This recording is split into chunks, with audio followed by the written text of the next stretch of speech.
చిన్నపిల్లలు తీసుకున్న తల్లి ఎక్కడ ఉంటుంది? ఆలోచించండి. మానవత్వం లేదా? నిజంగా కబ్జా చేసినా కూడా కొంత సమయం ఇస్తారు మారడానికో, లేకపోతే వస్తువులని వేరే ప్రాంతానికి. కానీ రాత్రి కూల్చివేయడం స్టార్ట్ చేసినప్పుడు పూర్తి మొత్తంలో ప్రవర్తించినటువంటి పరిస్థితి కనబడుతుంది. వీళ్ళు కబ్జాదారులా? ఈ పేద ప్రజలు కబ్జాదారులా? ఉగ్రవాదులా? తీవ్రవాదులా? 3 రోజుల నుంచి ఏడ్చినట్టే చూసినట్టే ఉంది. వీళ్ళని చూస్తే మీకు మానవత్వంగా లేదా?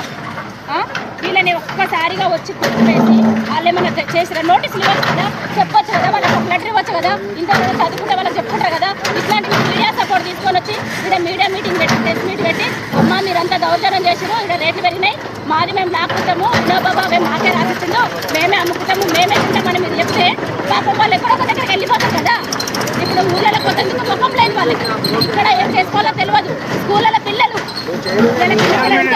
ఇంటర్మీడియట్ ఎగ్జామ్స్ చిన్నపిల్లలు ఎంత వాళ్ళు భయప్రాంతులకు కూడా రేపు ఇంటర్మీడియట్ రిజల్ట్ మీద పడదా? స్కూల్ చిన్నపిల్లలకు ఎఫెక్ట్ కాదా? ఎందుకు మీకు ఇంత కర్కశము? నేను అడుగుతున్న ప్రభుత్వాన్ని, ఎందుకు పేద ప్రజలే దొరికారా మీ అహంకారానికి? ఫైనల్ చెప్పండి, ప్రభుత్వానికి ఏం చెప్పదలుచుకున్నది ఏదైతే ఈ సమస్య మీద? అధికారం అనే అహంకారంతో పేద ప్రజల యొక్క ప్రాథమిక హక్కుల్ని ఉల్లంఘించిన ఏ ప్రభుత్వమైనా మట్టి కొట్టుకుపోవాల్సిందే.